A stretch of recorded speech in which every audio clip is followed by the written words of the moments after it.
Hello everyone, Radhe Krishna, Ram Ram. कैसे हो सभी लोग? और मेरे ब्लॉग में आपका स्वागत है। और मैं आज बहुत थकने वाली हूँ क्योंकि सुबह 8 बजे मैंने ब्लॉग स्टार्ट कर दिया है। उससे पहले मैंने 5 बजे उठ के खाना वाना नाश्ता वाश्ता बना दिया था।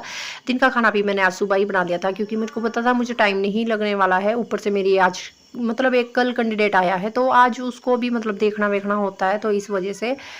और फिर मैंने साफ़ सफाई दिवाली की भाई करी नहीं थी। सच्ची सी जो बात है, मैंने कहीं भी नहीं हाथ लगाया हुआ था दिवाली की सफाई के लिए। तो मैंने आज सोचा है कि आज मैं पूरे कमरे को चमकाने वाली हूँ, जितना मेरे से होगा उतना। वैसे चमकाना क्या है, माचिस की डिब्बी की तरह मेरा कमरा है और छोटा सा कमरा है मेरा, और वो भी काला काला काला काला काला चारों तरफ से हुआ है। चलो छोड़ो, पर जो भी है उसको भी तो साफ करना ही पड़ेगा ना। तो इस वजह से मैं साफ़ सफाई में लगी हुई थी। गेल मुझे ठंड लगी हुई थी। ठंड से मेरे को याद आया था कि हाँ, मेरे को बीमार हुई हूँ भाई, मेरे को दवाई वगैरह खानी है। तो मैंने पहले दवाई खानी स्टार्ट कर दी थी, एक एक गोली, दो दो गोली, एक एक दो दो गोली। मैं कहा अगर दवाई खा लेते हैं भैया तभी चल पाएंगे, ऐसे तो नहीं चल पाएंगे। फटाफट से दवाई खा के फिर उसके बाद मैंने इनको फिर से सामान पकड़ाना शुरू कर दिया। भाई जाओ जाओ जाओ, फटाफट से रख के आओ बाहर। और काम कम, इन्होंने मेरे प्राण ज़्यादा खाए हुए थे कि ये भी वो भी ये भी वो भी। मेरे को लग रहा था कुछ फ्रेम वगैरह तोड़ ना दें बस ये। फिर मैंने सोचा फटाफट से सफाई करके भैया और काम भी होता है। इतना सामान बाहर निकाला, इतना ही मेरे को वापसी रखना पड़ेगा। तो बहुत ज़्यादा टेंशन हो रही थी कि मैं कर पाऊंगी कि नहीं कर पाऊंगी। शाम का प्रोसेस ये होता है कि 2 गाय है, धार वार निकालना होता है 2 गाय का, और एक तो छोटा सा बच्चा है, उसको काफ़ी टाइम 1 घंटा लग जाता है भाई। तो उसको पिलाओ विलाओ विलाओ, फिर उसको बांधो, फिर से बहुत काम होता है, बहुत ज़्यादा बहुत ज़्यादा। उनके साथ तो काफ़ी बिजी हो गई हूँ मैं, पर फिर भी मैंने सोचा कि आज मैं इस कमरे को पक्का निपटाने वाली हूँ। जी देखते हैं जितना निपटा पाऊंगी, जितना। और आपके लिए छोटी छोटी क्लिप्स इकट्ठी की है भाई। बोलते हो व्लॉग बनाओ व्लॉग बनाओ व्लॉग बनाओ, और फिर आप लोग देखते भी नहीं हो, ये गलत बात होती है। लाइक एंड सब्सक्राइब चैनल को, जो भी आए प्लीज़ लाइक एंड सब्सक्राइब, आपसे हाथ जोड़ के रिक्वेस्ट है प्लीज़।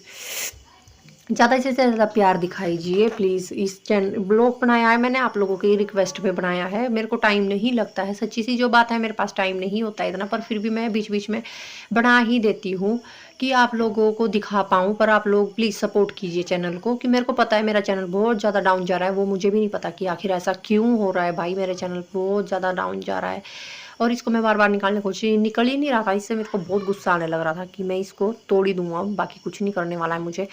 तो मैंने सोचा कि चलो सारा कुछ निकाल के कर ही देती हूँ एक तरफ ही, वरना कुछ रह जाएगा, कुछ रह नहीं कर पाऊँगी, कुछ रह जाएगा। बार बार टाइम नहीं लगता है मेरे को, और घास वास का भी होता है मेरे पास काम, इस वजह से। फिर आ गई थी मैं झाड़ू लेके, भैया निपटाओ निपटाओ, जालों को हटाओ। और जालों को हटाते हटाते मतलब कि मेरे को ध्यान आया पंखा पंखा बहुत खराब गंदा हो रहा था हमारा। तो वैसे तो इसमें लगा हुआ ही है कुछ ना कुछ कुछ ना कुछ, तो पर मैं फिर भी करने की कोशिश करी हुई थी। मैंने अपनी तरफ से मैं सब कुछ कर ही रही थी। और वैसे साफ़ सफाई के लिए ना, सच में मैं बताऊँ, जितनी हर साल का सोचती हूँ कि कोई ना कोई होगा, और सब भाग जाते हैं भाई, साफ़ सफाई के नाम से ही सुन के चल जाते हैं।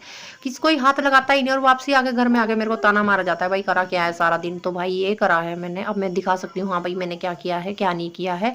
पर क्या करें, जैसी किस्मत बोलते हैं, किस्मत की लकीरें कहाँ लेके जाएं भाई। और मेरी बॉडी बॉडी दिखा रही थी मैं, देखो बेड घिसरा दिया मैंने, बिल्कुल इतना भर के बेड था, पर मैंने कर दिया है फिर भी करने ही वाली थी। और बच्चों को बोलो आ जाओ भाई तुम करो पहले काम, मैं करूँ ना करूँ पर तुम कर लो भैया। तोड़ फोड़ तो वैसे भी तुमने स्टार्ट कर ही दी है। इतने सारे फोटो फ्रेम दिए थे मैंने इनको, मेरे को लग रहा था कि ये सच में तोड़ ना दें फोटो फ्रेम, पर इन बच गए, वो मैंने रख दिए थे बिल्कुल छुपा के इनसे। और एक दो चीज़ तोड़ी है, जैसे कि 2 कांच के गिलास तोड़े हैं इन्होंने, और उसके बाद भी कुछ चीज़ें तोड़ी है। पर छोड़ो छोड़ो, पर आज मैंने इनको छोड़ दिया, मैंने बख्श दिया। मैं कहा चलो आज मैं बिजी हूँ तो मैं आज तुम्हारे को नहीं छेड़ने वाली हूँ।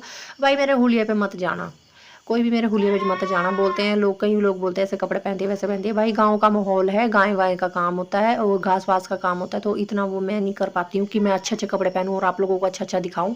तो जितना मेरे पास है उतना मैंने दिखा दिया है। आप लोगों को पसंद आए तो प्लीज़ लाइक एंड सब्सक्राइब जरूर करना। और मैं थक गई थी, मैंने बीच बीच में क्लिप आपको इकट्ठी नहीं की थी, मुझे ध्यान आया कि मैंने घास नहीं डाला आज गाय पे, तो मैंने फटाफट गई, मैंने फटाफट घास छींटना स्टार्ट कर दिया था। क्योंकि ये होता है जो रूटने का घास होता है, मतलब रूटना बोलते हैं हमारे यहाँ, क्या बोलते हैं उसको, कुतरा करने का घास होता है। तो मेरे पास अकेले में कुतरा भी नहीं कर पाती थी, इस वजह से मैंने इसको छींटना स्टार्ट कर दिया था। छींट छाट के मैं कहा गाय को देती हूँ, मैं आप आज गाय को देती हूँ।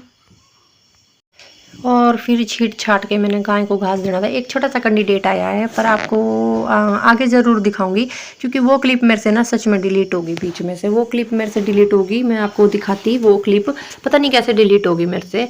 तो कोई बात नहीं, अगली बारी फिर दिखाऊंगी आपको किसी व्लॉग में मैं।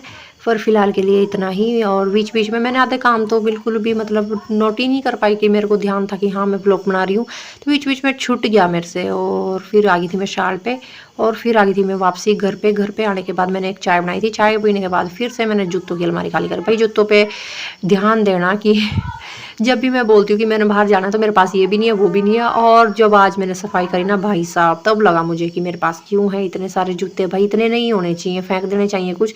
एक कट्टा मैंने पहले भरा हुआ था और दूसरा कट्टा मैं वापसी लेके जा रही थी यहाँ से कि हाँ मैं बाहर रख देती हूँ इनको, फिर से साफ़ सफाई करने के बाद फिर रख दूँगी वापसी अंदर। और फिर मैं वापसी आ गई थी। मैं कहा वापसी आके मैंने को मिरर वगैरह भी साफ़ करना था, बहुत ज़्यादा मिरर गंदा हो गया था, तो इसको साफ़ सफाई करनी थी मिरर की। तो मैं इसको कर रही थी पर ये हो नहीं रहा था, इसमें बीच बीच में पता नहीं क्या दाग लगे हुए थे। मुझे समझ नहीं आ रहा था कि क्या हुआ है क्या नहीं हुआ। वो तो बच्चे भाई जिसके घर में बच्चे छोटे हैं ना, वहाँ तो पता नहीं कहाँ कहाँ दाग लगने वाले हैं वैसे भी। पर इन्होंने इतना हाल ख़राब कर रखा था ना मेरे मिरर का। फिर मैंने शैम्पू निकालने की सोची, भाई शैम्पू से साफ़ करके देखती हूँ।